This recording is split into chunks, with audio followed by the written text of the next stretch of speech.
umwana w'Imana, umuntu yakiriye Yesu Kristo nk'umwami n'umukiza, bishitse agakora icyaha, mbega acacika umunyavyaha? Acasubira gucika umunyavyaha? Canke hoho ni igiki umwana w'Imana, bisigura umuntu yakiriye Yesu Kristo nk'umwami n'umukiza ashobora gukora bigatuma Imana imufuta mu rutonde rw'abana b'Imana, ntasubire kuba umwana w'Imana? Nimba ushaka kumenya bino bintu bibiri, ndagutumiye mu kiganiro intaya yacu cy'uno munsi kugira ngo dushobore kuyaga. Murahawe ikaze.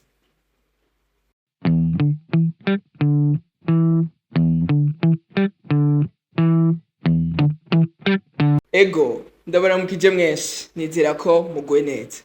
Turacabandanya n'ikiyago cacu twari twatanguye, arico kwakira imbabazi ziva ku Mana. Nkuko rero mwavyumvise, uno munsi tugira tuyage ikintu, mbega twibagije ikibazo kivuga ngo mbega umuntu iyo bishise agakora icyaha acacika umunyavyaha? Kandi mu gihe warakiriye Yesu Kristo, ko ndabibutsiye ku bantu badashoboye kuraba ikiganiro giheruka, murashobora kuja kukiraba. Ikiganiro giheruka twayazi turavuga yuko ikintu umuntu yokora ca mbere kugira ngo aronke imbabazi z'Imana ni ukwakira Yesu Kristo nk'umwami n'umukiza, akacacika umwana w'Imana. Kandi twarabonye ko iyo umuntu yakiriye Yesu Kristo nk'umwami n'umukiza, ivya kera birahita hama bigacika bishaje. Bisigura ngo ivya kera birahita, ubuzima bwiwe bukaba bushasha. Rero uno munsi tugira tuyaga ati mbega umuntu bishise agakora icyaha acasubira gucika umunyavyaha, canke n'ibiki umuntu yokora bigatuma Imana imukura mu rutonde rw'abana b'Imana? Ikintu ca mbere dusubire gato twibukanye nuko iyo umuntu atarakira Yesu Kristo aba afise ikimugera c'urupfu, navuga aba afise icyagezwe c'urupfu muri we, ariyo kameremere. Kameremere niyo iba iganje muri kameremere kacu, niyo hava icyaha cose n'ububi bwose. Rero tugiye gusoma muri Yohana igice ca gatatu, icete ca mbere ca Yohana igice ca gatatu ku murongo w'9 haravuga ngo umuntu wese yavyawe n'Imana ntakora icyaha, kuko imbuto yayo iguma muri we, kandi ntashobora gukora icyaha kuko yavyawe n'Imana. Yohana ngaravuga ati mbega yavuze ati umwana w'Imana ntashobora gukora icyaha, aca aratanga impamvu nimwe. Yavuze ati umwana w'Imana muri we arafise imbuto y'Imana. Imbuto y'Imana niyo yama ivyiza, niyo imuha gukunda no gukora ibihimbara Imana. Cyo vyumvikana ko tutarakira Yesu Kristo nk'umwami n'umukiza, twa dufise imbuto ya kameremere. Ukaba uri kurankwirikira utarakira Yesu Kristo, muri wewe menya ko ufise imbuto ya kameremere. Iyo mbuto ya kameremere igutuma ukora icyaha. Rero iyo umuntu yakiriye Yesu Kristo yakira imbuto y'Imana. Imbuto y'Imana ni nka generateur, ni nk'ikintu gituma akora ivyiza. Uku niko Yohana yashoboye kuvuga, kandi niko biri. Rero ino mbuto y'Imana tuca twumva ko nimba hari imbuto itegerezwa kwama ikazana ivyamwa kanaka. Yesu rero yaciye ngo nimuze mutangare nimba umuntu ashobora kwama ivyiza bimatanye n'imbuto iri muri we, bimatanye n'ikiri muri we. Rero imbuto y'Imana irashaka kuba muri wewe mugabe itaranaga, itarakura. Kuko kugira ngo imbuto nibayishira mu ivu uwo munsi nyene ikakizana ivyamwa, oya, ariko imbuto kugira ngo izane ivyamwa iravomererwa, ikatabigwa. Uko itabiwe, imbuto zibiri washaka gutera imbuto zibiri zisa zigaterwa mu ivu risa, mugabo ntizizana ivyamwa bisa, kubera ko imwe hari uburyo yitaweho, yaravomewe, yaratabiwe. Hariho ni ugiye kuraba nko mu Burundi bararima ibiharage, tugiye kuraba kandi no mu bihugu vya Burayi bararima ibiharage, mugabo urashobora gusanga ibi biharage vya kijambere hari uburyo binyaruka cyane. Urashobora gusanga mbere bakwiye imbuto mu Burundi, mugabo bazitwaye ahandi bivanye n'ibitabizo bakoresheje, bivanye n'uburyo babitabiye, bivanye n'ukuntu bavyitayeho, bigakura n'ingoga. Rero imbuto y'Imana muri wewe irashobora kuzana ivyamwa, irashobora kuzana ivyamwa vy'ibikorwa vyiza, ivyamwa vy'amahoro, ivyamwa vy'urukundo, ivyamwa vy'ukugororoka. Ivyo vyose imbuto y'Imana iri muri wewe, novuga ati ni ikintu kigushoboza. Iyo mbuto igushoboza kwama ibintu Imana igomba ko wama.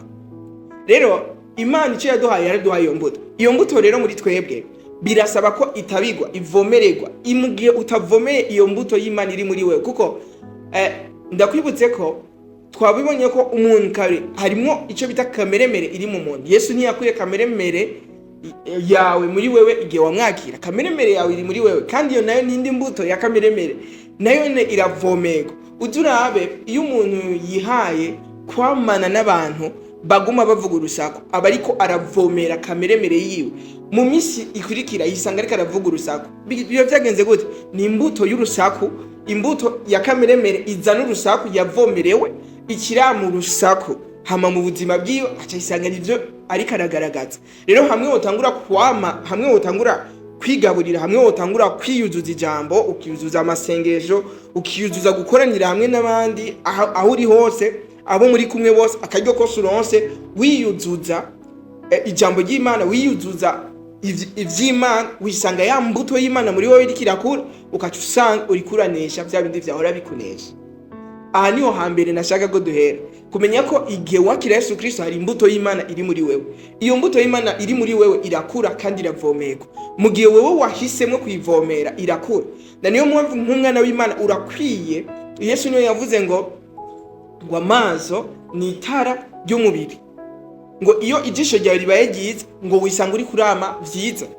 Kubera ki amaso yawe ari itara ry'umubiri? Kuko amaso arinjiza ibintu. Ugiye kuraba ibintu bikwinjiramo kenshi bica mu kanwa, canke bigaca mu matwi, canke bigaca mu maso. Rero urakwiye kumenya ati burya ikintu cyose kinyinjiyemo, ikintu cyose ubonye burya hari impact, hari gikorwa kigiye gukora muri izo mbuto. Bishoboka kuba ari imbuto y'Imana kigiye gukuza, canke imbuto ya kameremere. Na niyo mpamvu nimba nk'abantu baraba isinema z'urukozasoni, wisanga ariko arayiraba ikigenda ikakimuzanira ubundi buzima. Ubwo bundi buzima nibwo buca gutuma yama ico kintu kiri. Rero ushobora gucumbaza ati none bigenda gute ko mfise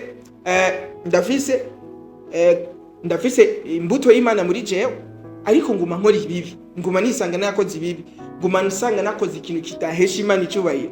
Aho tuca tugaruka nawe ugiye ko ari imbuto y'Imana iri muri wowe ikwiye gukuzwa. Yesu ashimwe. Iyi mbuto rero birasaba yuko ufata umwanya yiteho, itabigwe, ivomegwe, hariyo n'ibiti bikenerwa gututurirwa. Rero nawe iyi mbuto ya kugira ngo ikure izane ivyamwe urakwiye kuyitaho. Bibiliya tugiye gusoma mu Migani igice cya 24 ku murongo wa 10, niho bavuga ngo iyo umuntu agwanije akanesha, cyangwa iyo umuntu adendebukiwe ku rugamba, iyo ngo ni kimenyetso kigaragaza yuko yarafise intege nke. Rero bishitse ugakora icyaha, ico ni kimenyetso cyuko wewe muri ako karere ufisemwo intege nke. Cyangwa ngo ya mbuto yawe ntiragera ahantu ivyara, novuga ati izana ivyamwa bikwiriye kugira ngo bishobore kunesha ako karere. Ni nkuko inzara iteye mufise novuga novuga ati dufate nk'akarere ibiraya bitarakura, bishobora kutabamara inzara kubera ko hari uburyo nyene bitari bwakure nyene inzara yateye akirikana. Rero nawe ucumenya ko iyo ugwanijwe ukaneshwa bisigura inkomezi zawe zarinye. Iki kintu rero Satani arakiza, na niyo mpamvu acazana ijwi rya culpability, ijwi ryo kugucira urubanza. Na niyo mpamvu bishika iyo umuntu yakoze ikibi bica vyanka ko asenga, akagerageza gusenga bikanka, akagerageza gufata umwanya kugira ngo asenge bikanka. Ivyo byose biva kuko Satani arabizi yuko igihe asenze hari imbuto kanaka avomereye, ino mbuto ikiza gukura ikimuzanira inkomezi. Rero na niyo mpamvu Satani igihe cyose acakwereka ati uri umunyavyaha, uri iki, wewe Imana ntiyokumva. Ariko nashaka ndakubwira, iyo rero bishise nk'umwana w'Imana ugakora icyaha, nta cyaha na kimwe wokora cyotuma Imana igukura mu bana bayo. Uri umwana w'Imana, kiretse wewe nyene uvuga ati Jesse nkiri umwana w'Imana, ukihakana Yesu. Mu gihe wemera ko Yesu akiri umwami n'umukiza mu buzima bwawe, nta kintu na kimwe gishobora gutuma Imana igukura mu bana bayo. Kandi ikindi naco, Imana yavuze ngo nzobana nawe, nzoguzigama, nzobana nawe. Imana iri kumwe nawe. Imana ntibana nawe kubera ko wakoze vyiza cyangwa wakoze bibi. Oya, Imana iri kumwe nawe, iri hafi yawe gusumba uko ubizi. Dawidi niyo yabimenya avuga ngo umba hafi kurusha inyambaro ni nambara, umenyera kuri ivyumviro byanjye. Imana irakuzi neza, Imana niri kure yawe, iri hafi yawe. Ahubwo wewe urashobora kuja kure y'Imana, kuja kure y'Imana, mugabo Imana ntiyagiye kure yawe, ivyumviro vyawe vyagiye kure y'Imana. Rero igihe cyose wakoze ikintu kitari ciza, cumenye yuko by'ukuri Imana iri hafi yawe, iriteze kukugirira neza, iriteze kugufasha, kuko ijambo ry'Imana rivuga ngo iduha gukunda no gukora ibiyimbana. Niyo mpamvu ibishaka ko ucuza hama, kuko Paulo niyo yavuze ngo nzonezererwa intege nke zanje, ngo kuko mu ntege nke zanje niho inkomezi z'Imana ziserukira. Deja umaze kugwana ukaneshwa bigaragaza ko ufise intege nke.